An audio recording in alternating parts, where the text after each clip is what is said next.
cambiado, cambiado el público, pero el Señor siempre tiene un remanente fiel que lo busca, que lo sirve, que lo honra. Y hermanitos, en esta tarde yo quisiera que habláramos muy a propósito del momento que estamos viviendo acerca de la muerte del Señor Jesús. Ya nuestro hermano Alejandro esta mañana hablaba de algunos aspectos de esto, pero yo quisiera continuar con este tema precisamente en un momento como este, que el mundo entero está rememorando lo que ocurrió hace 2000 años allá en el Gólgota.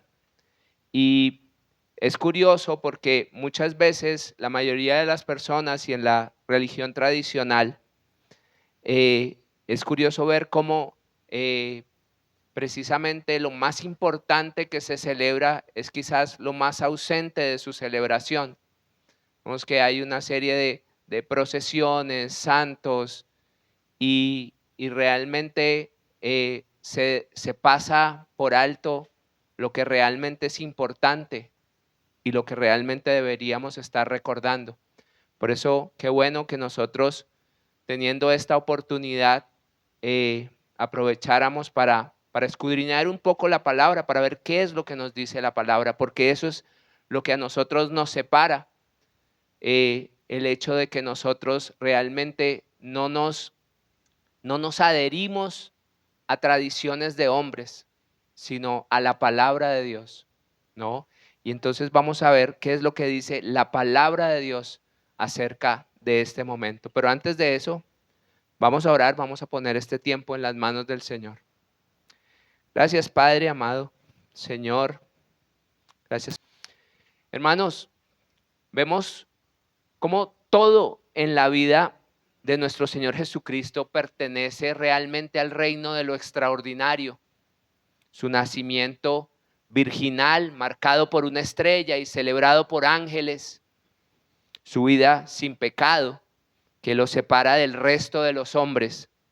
Su testimonio, que nunca nadie pudo debatir. Y sus palabras llenas de sabiduría, habladas con autoridad, como nunca se había escuchado antes. Y luego su muerte, que aparentemente era el final de aquel hombre que, a pesar de haber sido un hombre extraordinario, se pensaba que era simplemente un hombre más. Y sin embargo, la muerte no lo pudo retener, confirmando así su carácter divino y la trascendencia de su mensaje. Y fue, sin lugar a dudas, el sello que confirmó para sus seguidores que él realmente era quien él decía que él era. El bendito Hijo de Dios, el Cordero de Dios que quita los pecados del mundo, el Mesías esperado por la nación de Israel, el Rey de Reyes y Señor de Señores. Y en Juan 3:16, ese versículo que tantas veces estamos recordando porque precisamente es el versículo que encapsula, que resumen todo el evangelio, las buenas nuevas de salvación, nos recuerda que de tal manera amó Dios al mundo que ha dado a su Hijo unigénito para que todo aquel que en él cree no se pierda, mas tenga vida eterna. Pero, ¿por qué tuvo que morir Jesús en la cruz? ¿Qué es lo que hay detrás de esta verdad? ¿Por qué tuvo que sufrir de una manera tan terrible, de una forma tan humillante, el Hijo de Dios? Y es que, hermanos, para poder entender esto, debemos poder entender primero qué es el pecado y cómo éste afectó nuestra relación con Dios. Y vemos que la explicación a este dilema comienza ya en el libro del Génesis, donde se nos dice que Dios creó al ser humano a su imagen y semejanza, Génesis 1:27. Y esto no se refería solamente a la capacidad que tiene el ser humano de razonar, sino que se refiere más bien al estado de santidad y de pureza con el que fue creado. Porque vemos que al momento de la creación, la humanidad disfrutaba de una relación directa y perfecta con Dios. De hecho, el jardín del Edén era en realidad un lugar de completa armonía y perfección. Y no solo era un paraíso terrenal, como escuchamos hablar, sino que representaba la comunión íntima entre Dios y los hombres. Y Dios los pone allí para que disfrutaran de todo lo que el jardín podría ofrecer, excepto del fruto de un único árbol, del árbol del conocimiento del bien y del mal, del cual Dios les dijo que no podían comer.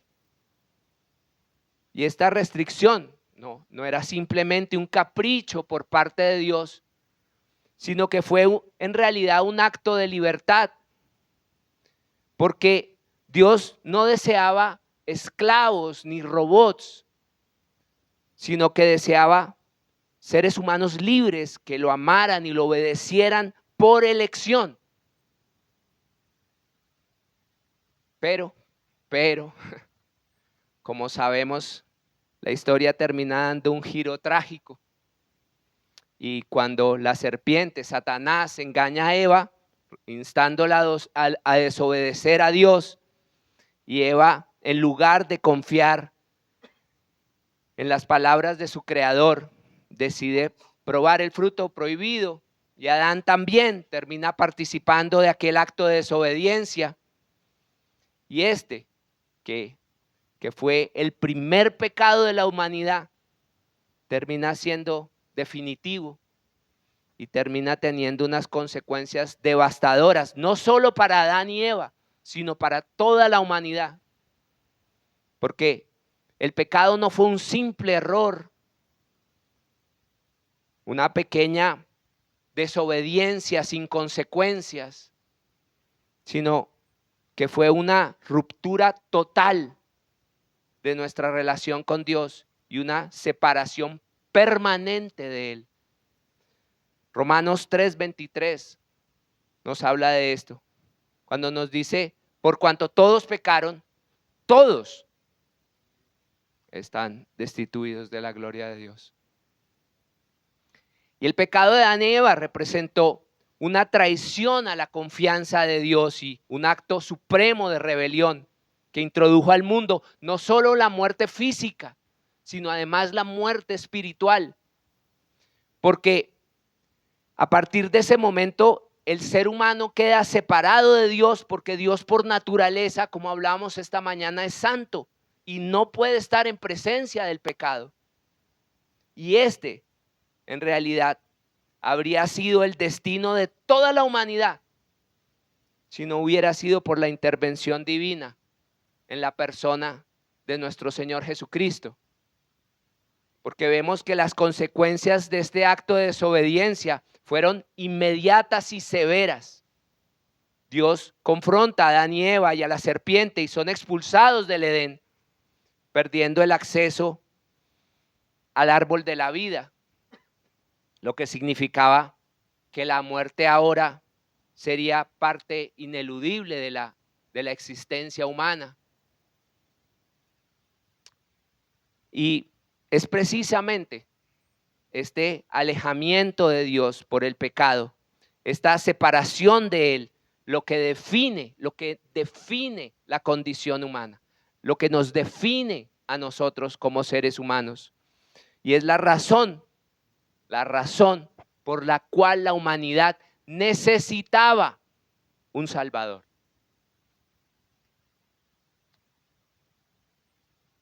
Porque aunque Satanás había logrado tentar al hombre y había logrado hacer pecar al hombre, Dios promete que un descendiente de la mujer aplastaría su cabeza y restablecería la relación entre Dios y los hombres.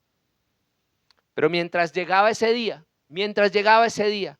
mientras llegaba el día de la redención, es instaurado por Dios un sistema de sacrificio de animales y de derramamiento de sangre, porque sin derramamiento de sangre no se hace remisión de pecados, que pretendía ser una solución temporal al problema del pecado, pero que desafortunadamente no podía en sí mismo borrar el pecado de manera permanente, sino que era simplemente una sombra de lo que habría de venir más adelante.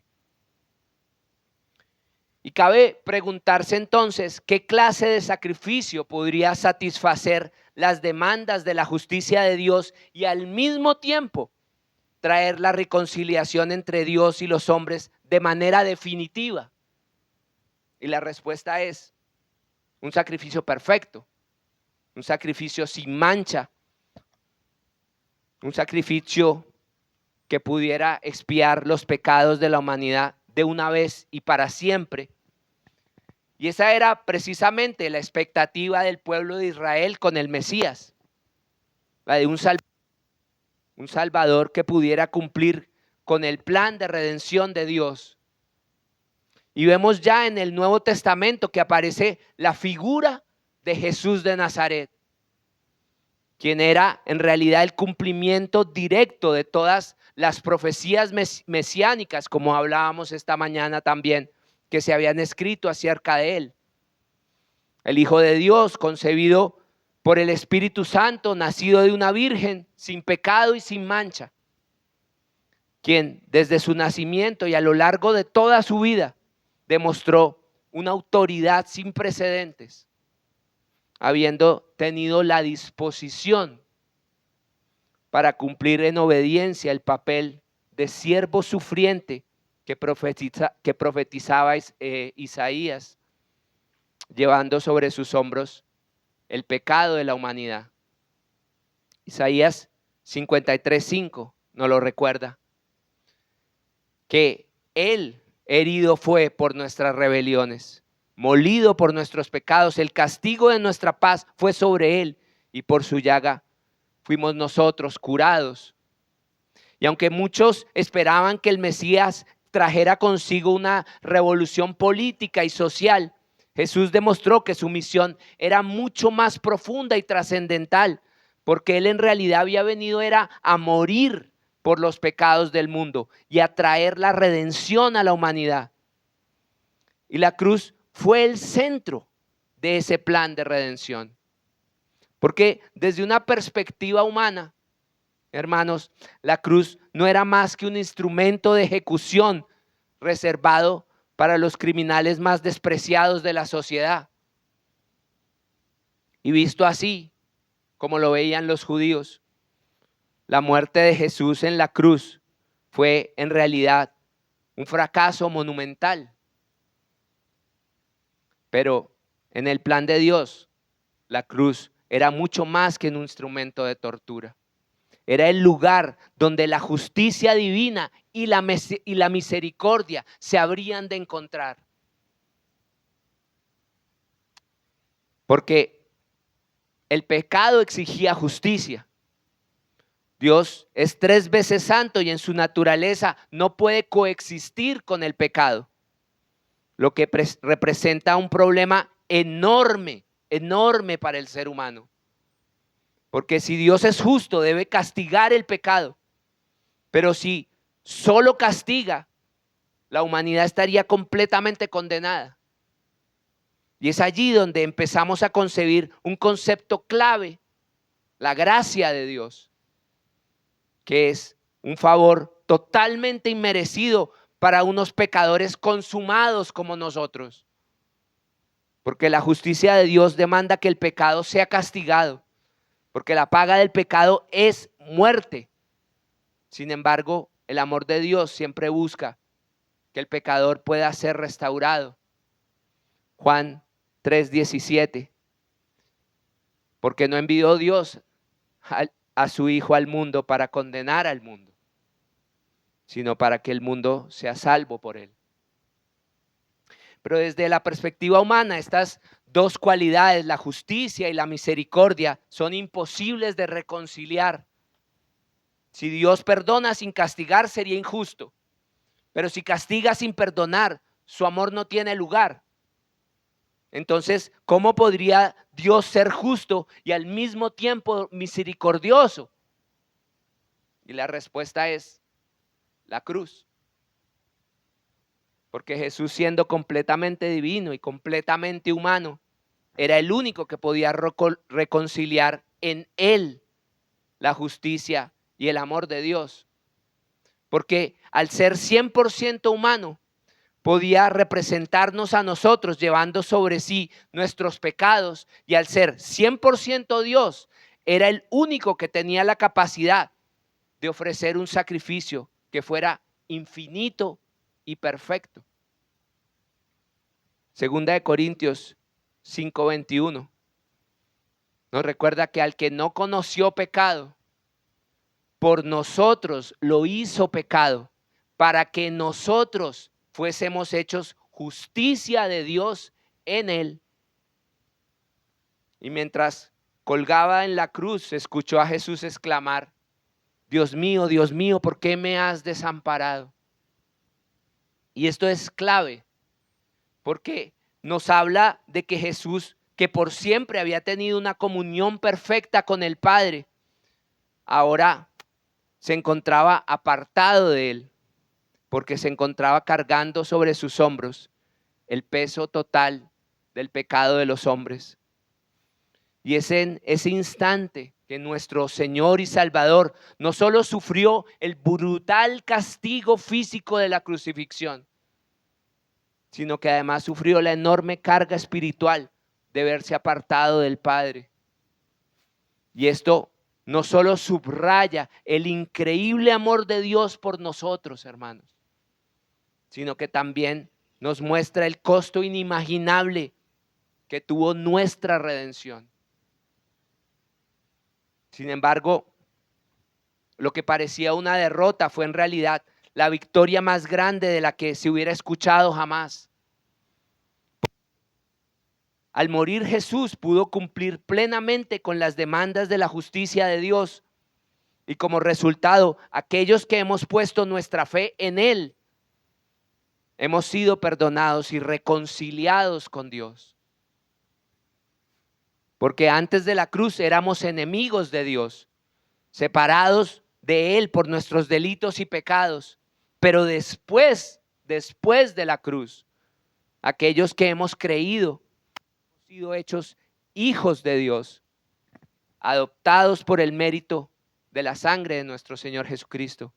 Romanos 5:8 nos dice: mas Dios muestra su amor para con nosotros, en que siendo aún pecadores, Cristo murió por nosotros. Y en la cruz, Jesucristo satisfizo plenamente las exigencias de la justicia de Dios. Y este acto de sustitución, el justo por los pecadores, está profundamente arraigado desde el comienzo al concepto bíblico de la redención. Por eso, el eliminar el concepto de la sustitución de nuestra teología sería prácticamente como eliminar el concepto completo de las Escrituras. Y digo esto porque hay algunos que consideran que la noción de la expiación sustitutiva es una locura, que la idea de que alguien muera por las faltas de otro es absurda. Pero la verdad es que es la única visión que satisface plenamente las exigencias de la justicia de Dios. Sobre esto el Señor Jesús nos dice en Juan 10:11: yo soy el buen pastor, y precisamente por eso el buen pastor su vida da por las ovejas. Pero uno escucha, sin embargo, a muchos cristianos hablar de la sangre de Cristo y del poder de la sangre de Cristo, como si en realidad eso hubiera sido el todo de la cuestión. Porque aunque la sangre de Cristo obviamente es un elemento muy importante en la ecuación.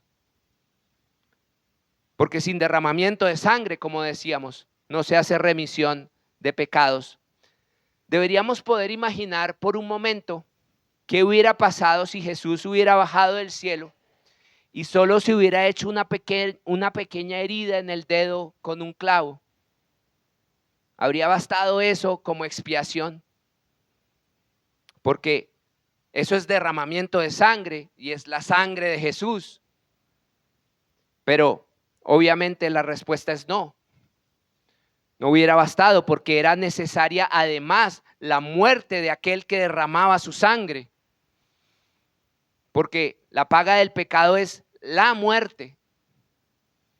Y por eso, como nosotros no podíamos pagar nuestra deuda moral por estar contaminados por el pecado, era necesario un sustituto que muriera por nosotros, que fuera capaz de hacer por nosotros lo que nosotros no podíamos hacer por nosotros mismos.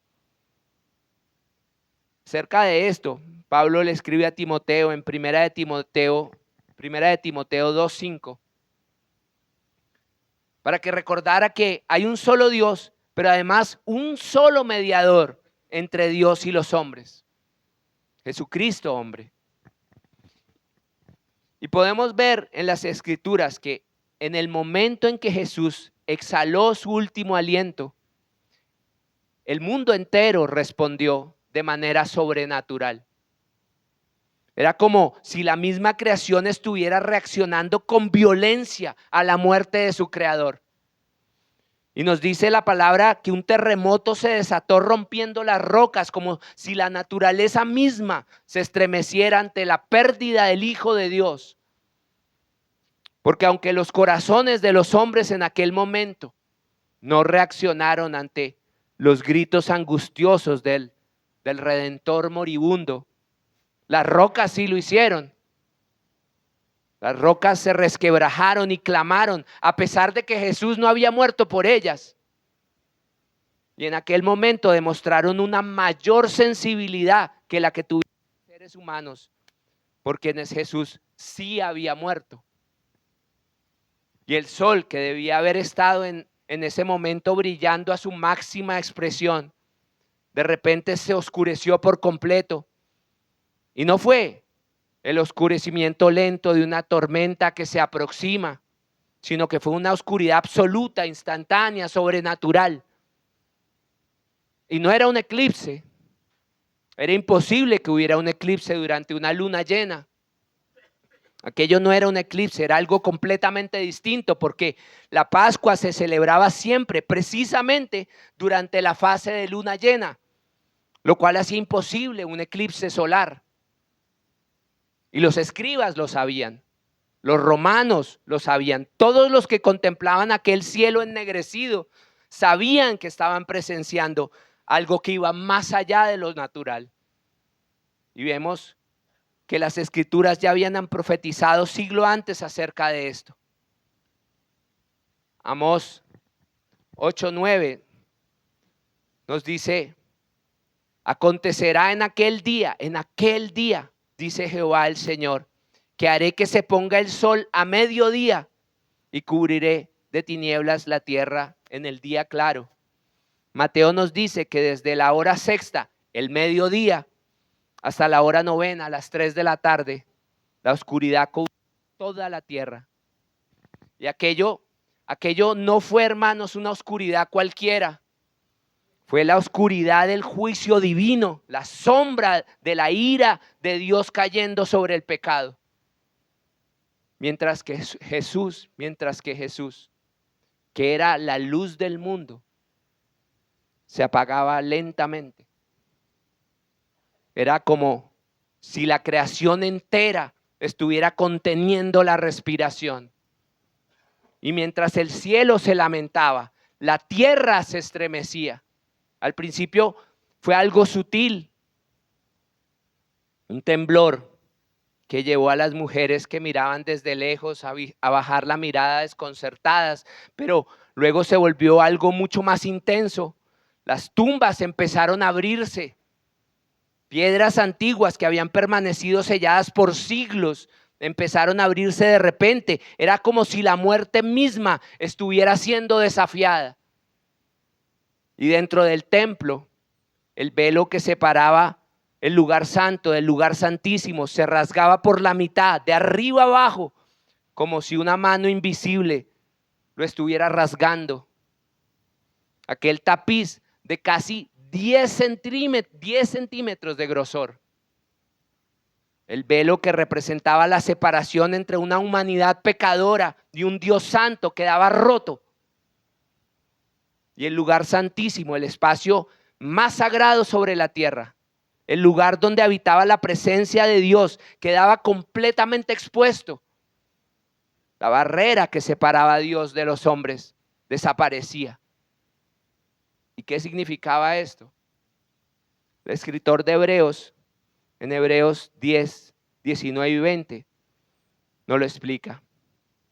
Así que, hermanos, teniendo libertad ahora para entrar en el lugar santísimo por la sangre de Jesucristo, por el camino nuevo y vivo que Él nos abrió a través del velo, esto es, de su carne.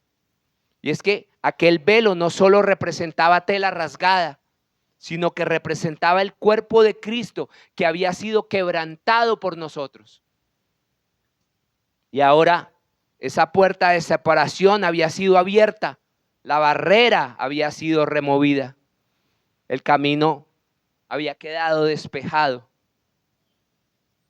Y vale la pena detenerse a pensar en lo que significa esto para nuestras vidas hoy.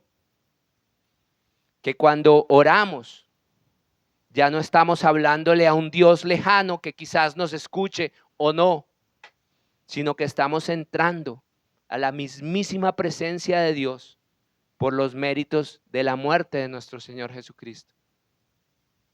Porque ahora cuando luchamos con la culpa o la vergüenza, ya no estamos condenados a estar por fuera de su presencia, porque ahora tenemos un abogado, porque el camino ha sido abierto, la invitación ha sido hecha, la barrera ha sido eliminada y ahora podemos acercarnos libremente al trono de la gracia. Pero el velo no fue lo único que no pudo permanecer cerrado aquel día. Las tumbas mismas tuvieron que renunciar a su dominio sobre los muertos. Y entonces ocurrió el milagro más impactante de todos, porque los sepulcros se abrieron y muchos cuerpos de los santos que habían muerto se levantaron y saliendo de sus tumbas, después de la resurrección de Cristo, entraron en la ciudad santa y se aparecieron a muchos. Y personas que habían muerto en la fe, creyentes que descansaban esperando el cumplimiento de las promesas, ahora estaban de manera repentina, milagrosa e innegablemente vivos. Y aquello que aparentaba ser solo un daño estructural en las tumbas, era en realidad algo mucho más profundo. Era la muerte misma perdiendo su autoridad.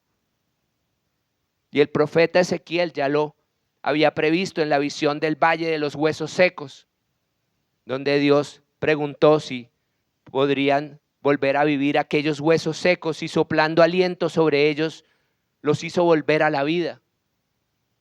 Y ahora esa antigua profecía se cumplía en las calles de Jerusalén. La muerte había perdido su poder sobre los hombres. Y podemos preguntarnos qué dice eso sobre la autoridad de Cristo. ¿Qué dice eso sobre la esperanza que tenemos en Él? Dice que la muerte no es el final, que la promesa de resurrección en Jesús no es solo una esperanza futura, sino una realidad presente. Y esos santos resucitados eran la prueba viviente de que el sacrificio de Jesús tuvo implicaciones cósmicas. Su muerte no solo pagó por el pecado, sino que revirtió la maldición. No solo trajo perdón, sino que venció a la muerte. E incluso Los verdugos romanos, acostumbrados a lidiar con la muerte, no tenían explicación para lo que estaban presenciando.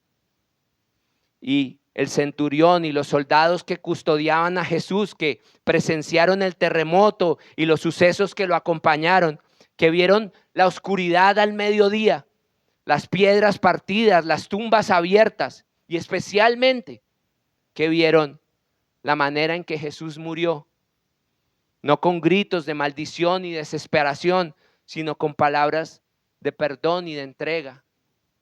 Ahora ellos estaban siendo transformados por el peso de lo que acababan de ver.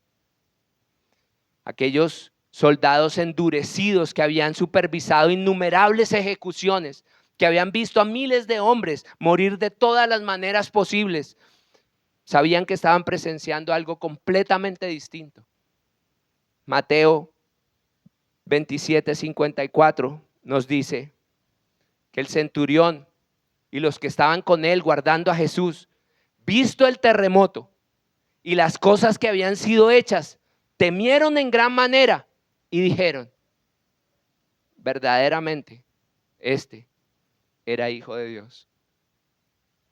Aquellos asesinos profesionales entrenados para obedecer órdenes sin cuestionarlas, los mismos que habían clavado los clavos en las manos y los pies de Jesús, que lo habían visto sufrir durante 6 horas, que estuvieron allí cuando Jesús exclamó: Dios mío, ¿por qué me has desamparado?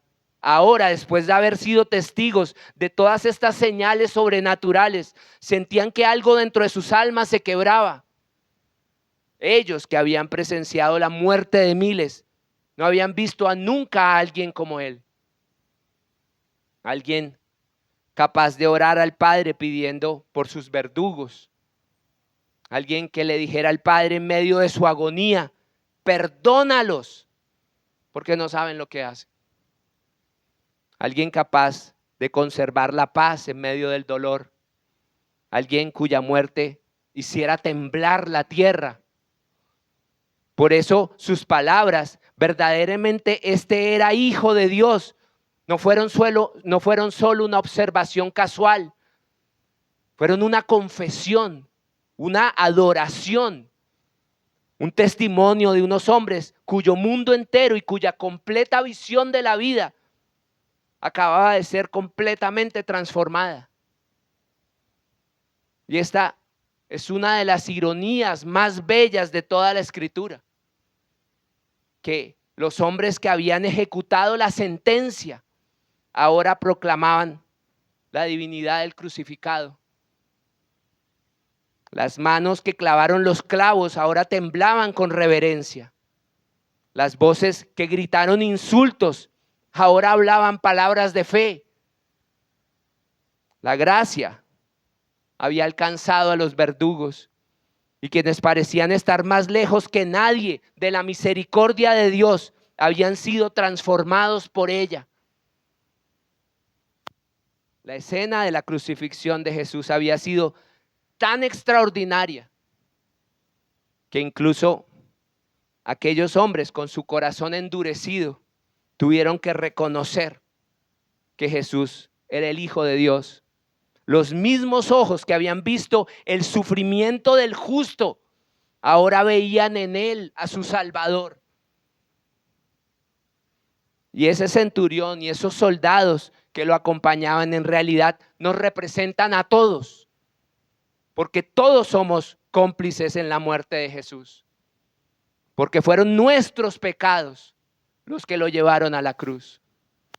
El testimonio de aquellos soldados romanos resuena a lo largo de la historia, porque es un recordatorio de que la muerte de Jesús no fue solo para pagar el pecado, sino para transformar los corazones. Ezequiel 36:26 nos dice el Señor que Él nos dará un corazón nuevo y pondrá espíritu nuevo dentro de nosotros, y quitará de nuestra carne el corazón de piedra y nos dará un corazón de carne. Y mientras mientras otros se movían rápidamente para escapar antes de que fuera demasiado tarde, dos héroes inesperados aparecieron para cumplir con una misión que les había sido asignada desde el comienzo de los tiempos. Y entonces José de Arimatea y Nicodemo, quienes eran ambos miembros del Sanedrín y ambos seguidores secretos de Jesús, no quisieron ya seguir escondiéndose más. Y después de la muerte de Jesús, José de Arimatea, que era un hombre rico, miembro del Consejo Supremo Judío, fue a Pilato y le pidió el cuerpo de Jesús. Y aquel, hermanos, no fue solo un acto de compasión, sino que fue en realidad un acto de valentía, porque al identificarse con Jesús, incluso en su muerte, José estaba arriesgándolo todo. Pero a pesar de eso, él y Nicodemo, el mismo que una vez vino de noche a hablar con Jesús, ahora ambos llegaban a plena luz del día, cargando 35 kilos de mirra y aloes para preparar el cuerpo de Jesús para la sepultura. Y el mismo consejo religioso que había condenado a Jesús, ahora tenía a dos de los suyos preparando su cuerpo. Isaías 53:9 nos habla acerca de esto, que se dispuso con los impíos su sepultura, mas con los ricos fue en su muerte. Y este acto de preparar el cuerpo de Jesús para la sepultura fue en realidad un acto de amor y de reverencia hacia él. Porque aunque Jesús había muerto en una cruz como un criminal, José y Nicodemo lo trataron con dignidad y respeto en su muerte, cumpliendo así con las Escrituras. Porque aquello no era en realidad una preparación fúnebre modesta, era un tratamiento digno de un rey. Y juntos, estos dos hombres que habían tenido miedo de seguir a Jesús públicamente en vida, ahora tocaban su cuerpo con reverencia y cuidado. Tocaban la carne que había llevado el pecado del mundo. Envolvían los miembros que habían sido traspasados por nuestras transgresiones y ungían la cabeza que había soportado la corona de espinas. Y aquí hay algo profundamente conmovedor en esta escena.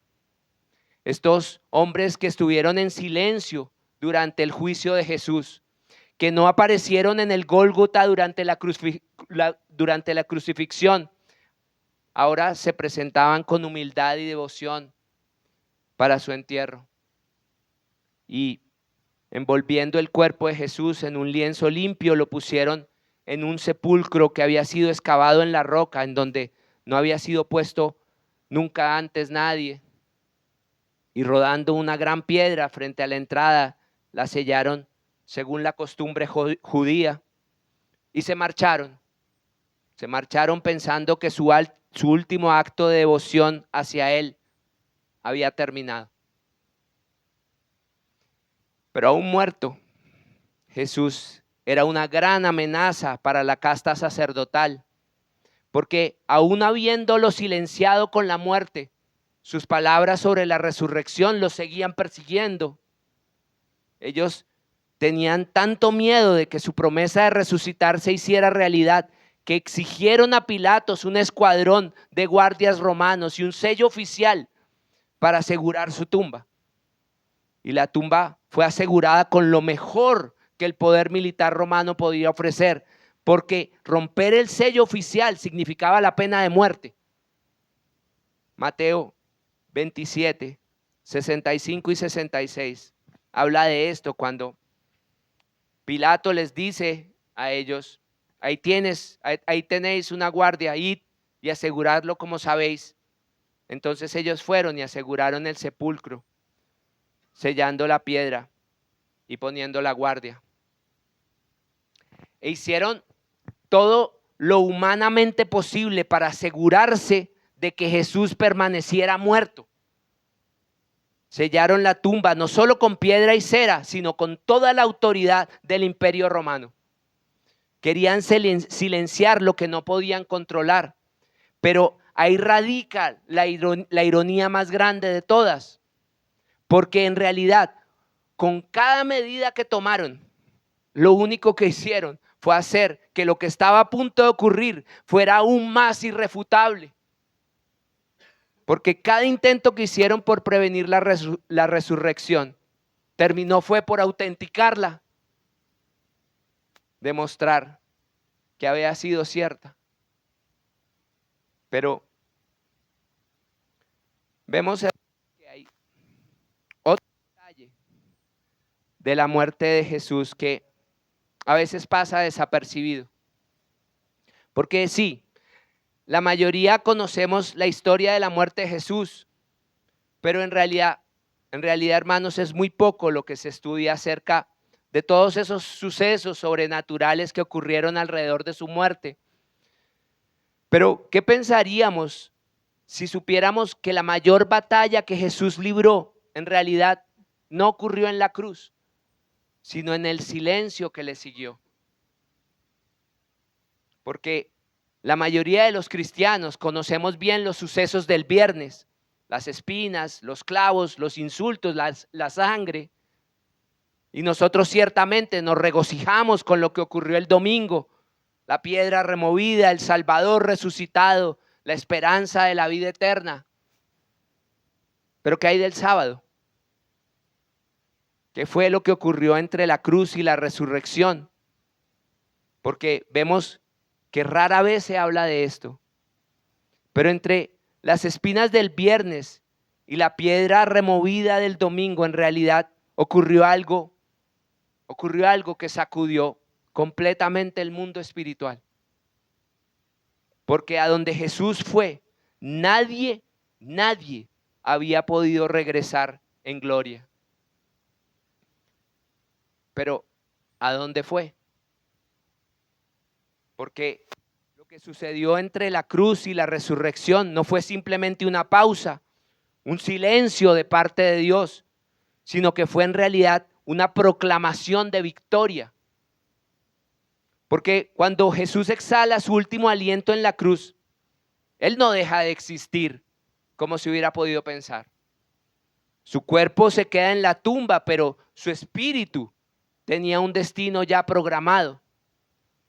Un lugar en donde los fieles como Abraham, Isaac, Jacob estaban esperando la redención, porque murieron creyendo en las promesas de Dios, aunque aún no las habían visto cumplidas. Y cuando Jesús muere, va primero a ellos. El Mesías que habían estado esperando por siglos había llegado, y aquellos fieles pudieron finalmente contemplar el cumplimiento de las promesas. Ellos no habían sido olvidados y su fe no había sido en vano. Y ahora Jesús entraba en ese reino, no como prisionero, sino como libertador. Pero nos dicen las Escrituras que aún había más por confrontar, más por proclamar, más por predicar, porque su descenso continuaría aún más profundo, más allá del seno de Abraham, hacia las prisiones donde antiguos espíritus estaban cautivos. Y no bajó allí para suplicar, sino que bajó para confrontar a aquellos rebeldes que una vez intentaron arruinar a la humanidad, para declararles que su plan había fracasado. Primera de Pedro 3, 19 y 20. El cual también fue y predicó a los espíritus encarcelados. 20, hermanito. No.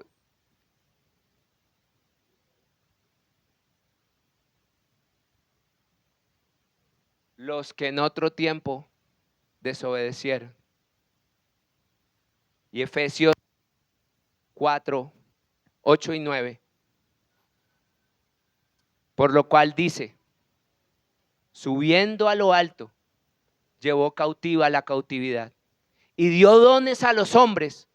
Y esto de que subió, ¿qué es? Sino que también había descendido primero a las partes más bajas de la tierra. Y Jesús no salió de la tumba en secreto, sino que salió llevando consigo las llaves de la muerte en sus manos. Y la frase llevó cautiva la cautividad significa que tomó a aquellos fieles que habían sido retenidos por la muerte y los condujo hacia la libertad. Y ahora las cadenas que una vez ataron a la humanidad habían sido rotas. Porque aquello no fue solo una victoria espiritual, fue una victoria judicial. Y los dones que Él dio a los hombres, los dones espirituales con los que hoy contamos, la autoridad que ahora ejercemos, la libertad en la que vivimos, todo parte de ese momento, de esa victoria, de ese descenso a las partes más bajas de la tierra y luego de esa ascensión a lo alto, llevando consigo la cautividad. Y aquellos 3 días en los que Jesús permaneció muerto no fueron un tiempo al azar, sino que estaban inscritos en el tejido mismo de las Escrituras, mucho antes de que Jesús caminara sobre la tierra. Porque nada en el plan de Dios es accidental y lo sabemos. Mateo 12:40 nos habla, porque como estuvo Jonás en el vientre del gran pez 3 días y 3 noches, así estará el Hijo del Hombre en el corazón de la tierra, 3 días y 3 noches. Aquella en realidad fue una profecía escondida a plena vista, porque Jonás, el profeta renuente, que fue tragado por un pez, no fue consumido por él. Y cuando logra salir, no fue solamente para salvación de su vida, sino para salvación de toda una ciudad que se arrepentía. Y el libro de Oseas nos dice en Oseas 6:2 que nos dará vida después de 2 días y en el tercer día nos resucitará y viviremos delante de Él. El tercer día no es solo una medida al azar, sino que es el momento cuando la muerte queda confirmada y la esperanza desaparece por completo. En la tradición judía, la muerte solo se consideraba completamente establecida al tercer día, porque para entonces la corrupción ya había empezado y toda esperanza se había perdido.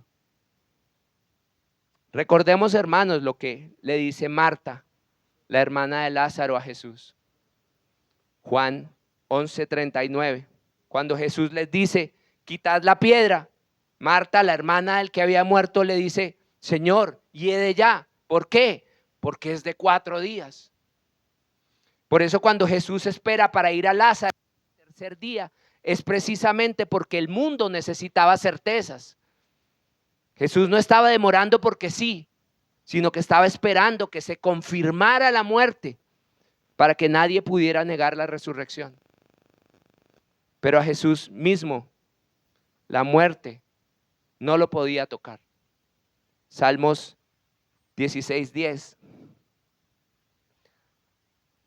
Porque no dejarás mi alma en el Seol, ni permitirás que tu santo vea corrupción. Nosotros debemos saber, hermanos, que Jesús conquistó con su muerte y su resurrección todo lo que nos mantenía cautivos. Consumado fue. Por eso, aunque es muy probable que muchos de nosotros nos encontremos en este mismo instante atravesando por un periodo de soledad, de un silencio que suena a abandono, debemos recordar cada vez que nos sintamos así, que en realidad estamos viviendo lo mismo que alguna vez vivió aquel que ya estuvo allí y venció por nosotros. Y no debemos dejar que nuestra mente caiga en la tentación de confundir el silencio con la derrota. Porque lo que sucedió en la cruz no fue una derrota, sino que fue la victoria más grande de todas. Porque Jesús con su muerte pudo romper para siempre el poder que tenía la muerte sobre nosotros. Y al ascender victorioso, llevó consigo cautiva la cautividad. Y aunque el descenso fue real y la batalla feroz, el resultado en realidad nunca estuvo en duda. Nunca estuvo en duda. Primera de Juan 4:10. Porque en esto consiste el amor. No en que nosotros hayamos amado a Dios, sino que Él nos amó a nosotros y envió a su Hijo en propiciación por nuestros pecados. Amén. Oremos. Gracias, Padre amado, Señor, por esta revelación que tú nos das a través de tu palabra, Señor. Gracias por tu sacrificio, Señor. Es para nosotros difícil de imaginar, Señor, lo que fue para ti, Señor, aceptar beber de aquella copa, Señor. Pero tú lo hiciste en obediencia, Señor, en amor al Padre y en amor a nosotros, Padre amado. Gracias, Señor, gracias te damos por tu sacrificio que ahora nos permite tener la esperanza de la vida eterna, Señor. Gracias, Padre amado, gracias te doy por cada uno de mis hermanos, Señor, por el esfuerzo que hicieron de estar aquí, por aquellos que estuvieron esta mañana y por aquellos que por alguna razón no pudieron llegar a estar acompañándonos hoy. Bendícelos a todos, Señor. Te lo pido, Señor, en el nombre precioso de nuestro Señor Jesucristo. Amén.